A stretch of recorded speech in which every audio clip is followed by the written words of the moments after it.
He believed that her smile was his castle, not knowing that the keys to it had already been sold to the devil. True, revenge doesn't scream. It wears high heels and smiles in your face. Watch until the end, and you'll never call betrayal just a word again. The collapse of my marriage began not with a bang, but with the quiet erosion of details I'd once believed sacred. Clara and I had built our life on routines as predictable as the tides: Sunday morning pancakes, evening walks with our aging Labrador, the way she'd hum old jazz standards while sketching in her studio.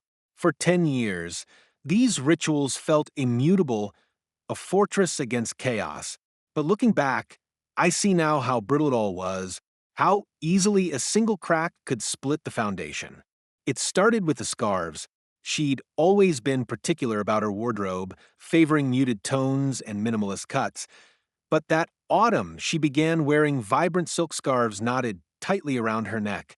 At first, I admired the change, a splash of color against her usual grayscale. Then, I noticed she never removed them, not even at home. When I asked about it over dinner, she laughed it off, claiming a sudden sensitivity to drafts. But her eyes flickered away, and that tiny hesitation lodged in my mind like a splinter. Her studio became a vault. Once, it had been our shared sanctuary, a sunlit attic where I'd read while she painted, the air thick with the scent of linseed oil and Earl Grey tea. Now, the door stayed locked. She blamed a new series of experimental works requiring solitude, but I'd catch her hurriedly closing browser tabs when I entered, her cursor hovering over unfamiliar apps. When she left for her weekly art collective meetings, I traced her routes on my phone's GPS, noting deviations into neighborhoods with no galleries, only boutique hotels and dimly lit wine bars. The lies were artless, almost insulting in their transparency. A forgotten anniversary dinner excused by a fabricated migraine, a missed flight home from her mother's that coincided with a thunderstorm grounding all planes, except, as I discovered through a 5-minute Google search, none had been delayed that day. Each deception was a thread, and I began pulling them one by one, not yet certain what tapestry they'd unravel. The truth revealed itself on a Tuesday afternoon while repairing a leak under the kitchen sink. Her iPad, left charging on the counter, buzzed with a notification from an app one didn't recognize, a dating platform disguised as a fitness tracker. My hands shook as I typed in her childhood pet's name, the password she'd used for everything. The screen flooded with messages, photos, a calendar marked with heart emojis and hotel codes. There he was, a man with a runner's build and a smile too white, too practiced, his arms slung around Clara in a rooftop bar selfie. The date stamp was our wedding anniversary. I read every word. How he praised her art with the hollow enthusiasm of someone who'd never held a brush. How she complained about my emotional detachment, my obsession with routine. The worst part wasn't the betrayal. It was the banality of it. She'd chosen a cliché, a midlife crisis dressed in athleisure wear, and in doing so reduced our decade together to a punchline. That night, I watched her slice tomatoes for a salad, her hands steady, her wedding band glinting. I wondered how many times she'd removed it before meeting him, how many times she'd rehearsed excuses in the mirror. When she kissed my cheek before bed, her lips felt foreign, a poorly dubbed actor playing a role. Sleep became a memory. I wandered the house like a ghost, tracing the contours of our shared life, the framed photos from Santorini, the quilt her grandmother had stitched, the half-empty bottle of bourbon we'd opened on New Year's. In her studio, I found sketches of him. Quick, feverish lines capturing the angle of his jaw, the curl of his fingers around a wine glass. She'd drawn me once years ago. But those portraits now gathered dust in the basement, my face fading under layers of neglect. I began documenting everything. Bank statements showed cash, withdrawals matching hotel rates. GPS logs placed her car at a rented loft downtown every Thursday afternoon. A reverse image search of his profile photo linked him to a real estate agency, married, 2 children, active in his church's charity group. The irony was exquisite. Clara, the feminist who'd once railed against patriarchal hypocrisy, now played mistress to a man who posted Bible verses next to Airbnb listings. Confrontation would have been easy. A slammed door, a shattered vase, the catharsis of rage. But fury was a blunt instrument and I preferred precision. Instead, I cultivated indifference. I stopped asking about her day, let her jokes land in silence, left her scarves crumpled on the floor after laundry. She noticed, of course, began buying my favorite bourbon, wearing my college sweatshirt to bed, leaving earnest notes in my lunchbox.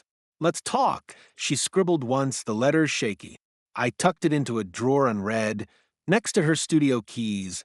The lawyer's office smelled of mahogany and regret. A sleek woman in a navy blazer outlined options with clinical detachment. Asset division, alimony thresholds, the likelihood of her claiming emotional abandonment.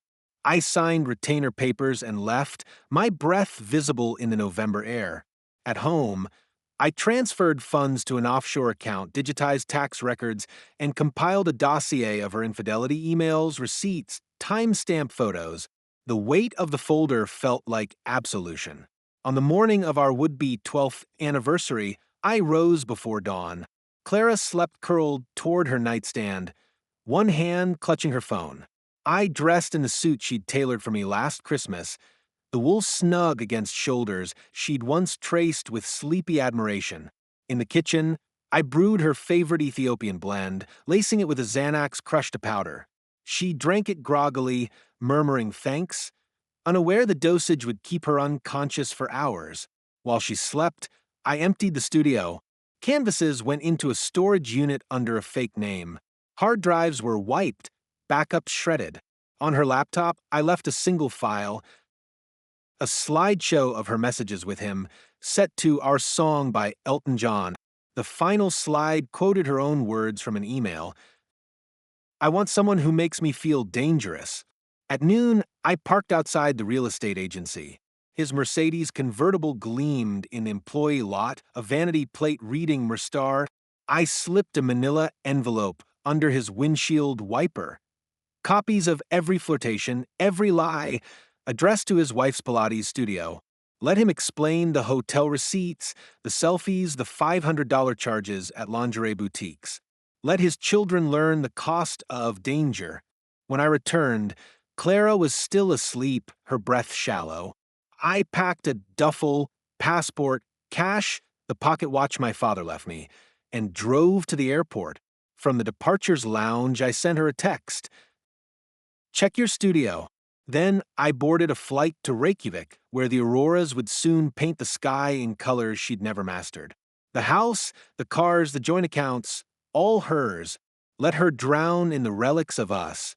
Let her explain to friends why I'd vanished, why galleries canceled her shows, why Elias's wife filed for divorce the next week.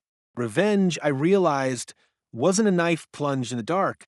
It was the slow withdrawal of oxygen, the silence after the scream, the realization that the world keeps turning even when you beg it to stop. As the plane pierced the clouds, I opened her final note, let's talk, and let it flutter into the aisle, a paper ghost. Below, the city shriveled into a grid of insignificant lights. Somewhere in that maze, she was waking to ruin, and I, for the first time in years, breathed freely. Iceland's cold was a purifying force, sharpening the edges of my resolve. For weeks, I lived in a glass-walled cabin near Vik, where the wind carved patterns into black sand and the sea roared like a scorned god. Mornings began with thermal baths and spreadsheets, remote consulting work funneling money into accounts Clara would never trace. Evenings were spent monitoring her collapse through encrypted feeds. Social media posts deleted then restored, gallery statements retracting exhibitions, a GoFundMe page for unforeseen legal battles that garnered $327 before being flagged for fraud. Her first email arrived on a night when the northern lights hung like fractured emeralds. We need to talk. Please. I archived it unread.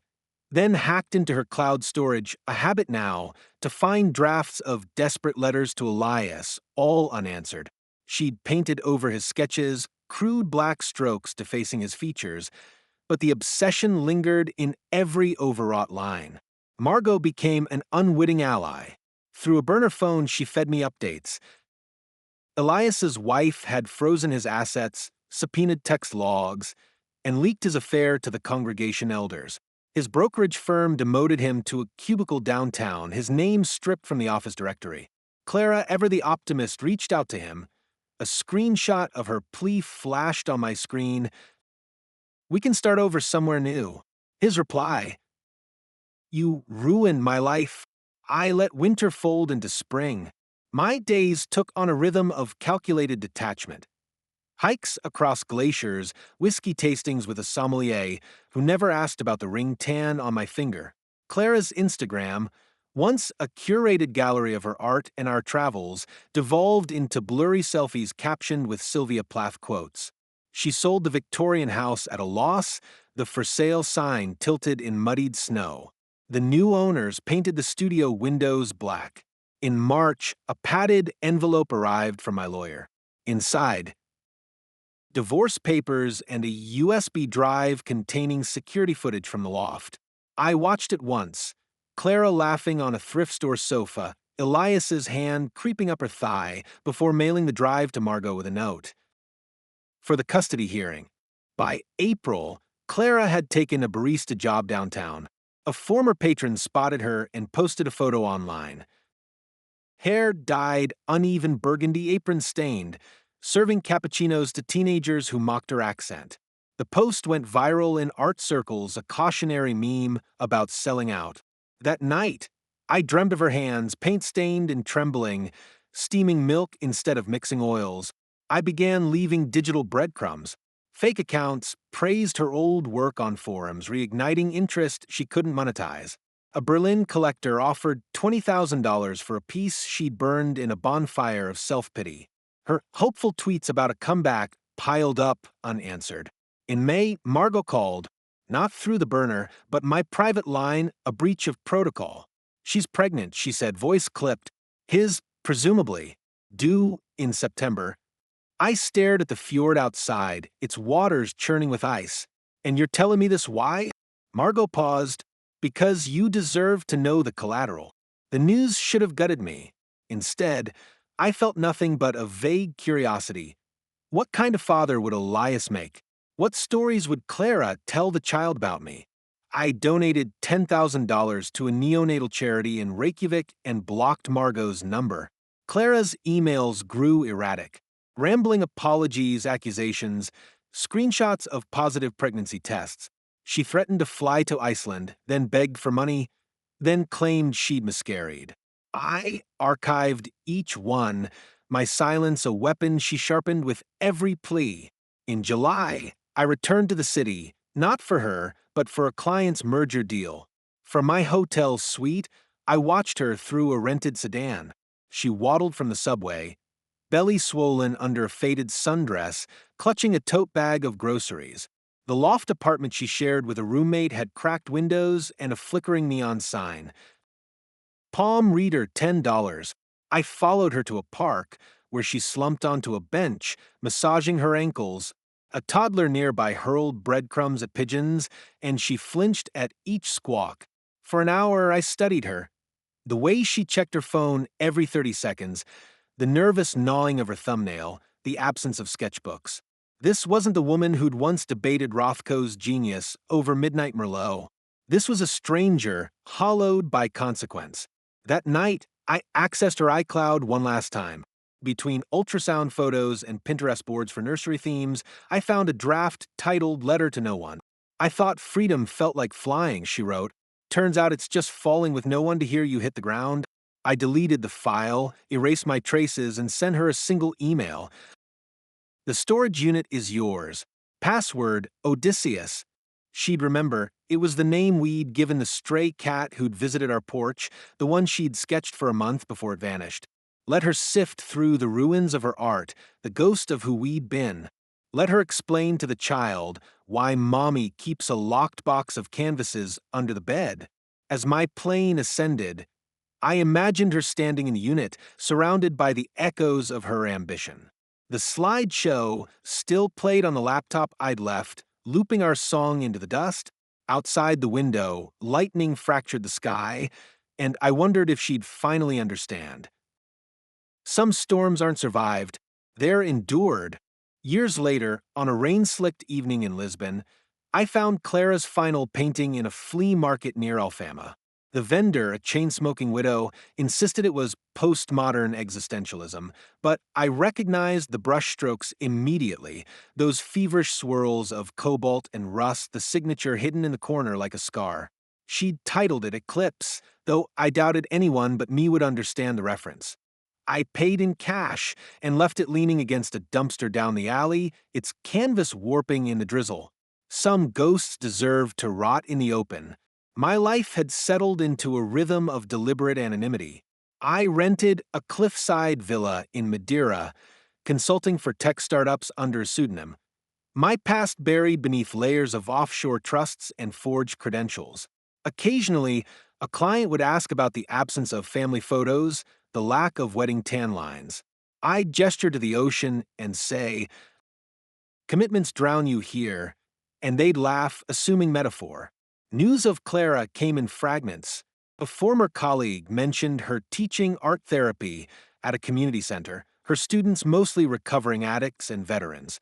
Another sent a tabloid link, a grainy photo of her pushing a stroller through a supermarket parking lot, her hair streaked gray, eyes fixed on the pavement. The child, a girl, according to the caption, had Elias's chin but her mother's restless hands, tiny fingers clawing at the air as if grasping for something unseen.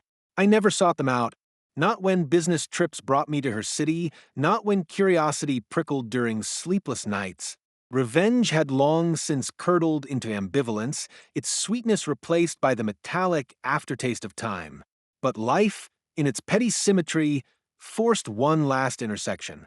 At a Zurich airport lounge, I glanced up from my laptop to see Elias boarding a flight to Dubai. He'd aged poorly, guts spilling over his belt, suit rumpled, eyes darting as he argued with a gate agent over carry-on fees. The diamond on his left hand was gone, replaced by a tan line. I watched him shuffle down the jetway, a man reduced to the sum of his compromises, and felt nothing. Not triumph, not pity, just the faint relief of a bullet dodged. Margot resurfaced in a LinkedIn request, her profile boasting a vineyard and a best-selling memoir about rediscovering self-worth after betrayal. We met at a Parisian cafe, her once sharp edges softened by Botox and Chardonnay. She spoke of Clara's child, now 6, who'd inherited her mother's knack for drawing. She sketches hospitals, Margot said, stirring her latte, rows of empty beds. Uncanny for a kid. I changed the subject to terroir and tannins, and we parted with a handshake that lingered a beat too long. That night, I dreamt of the Victorian house, not as it was, but as it might have been. Clara pregnant with my child, her belly round under a paint-splattered smock, our dog dozing by the fireplace. I woke to the hum of the Mediterranean, salt crusting the windows, and deleted Margot's contact. Nostalgia, I'd learned, is just grief wearing a mask. The pandemic sealed Clara's fate. Lockdowns shuttered the community center, and her pleas for Zoom art classes died in algorithm purgatory. A GoFundMe for her daughter's asthma medication languished at $1,450, half from anonymous donors, half from my VPN-routed accounts. When the money cleared, she posted a tearful thank you video, her face pixelated by poor Wi-Fi. I closed the tab and ordered a case of N95 masks for a nursing home in Porto, the address chosen at random. Last autumn, on a hike through the Andes, my guide pointed to a condor circling overhead. They mate for life, he said, but tear each other apart if trapped. I thought of Clara then, not with anger or longing, but as a biologist might consider a specimen, a creature governed by instincts it couldn't outsmart. That night, I burned the last of her letters in a campfire, watching the ashes spiral into the thin, cold air. Returning home, I found a package, a small canvas from an unknown sender. Clara's hand again, but softer, muted. A lone figure on a beach, the horizon blurred into oblivion.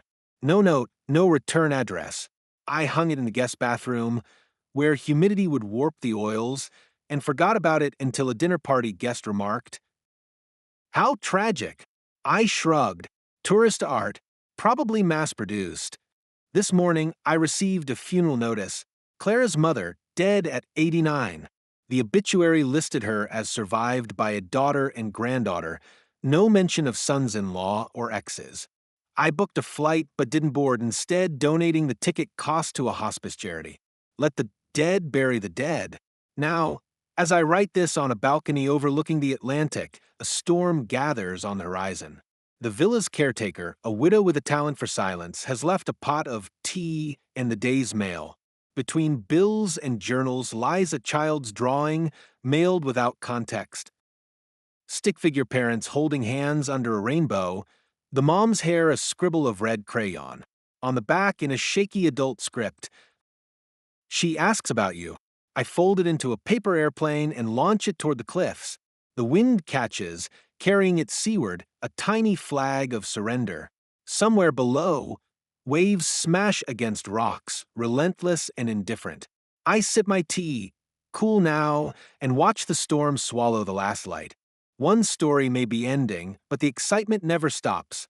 Don't wait, jump right into the next one and keep the thrill alive.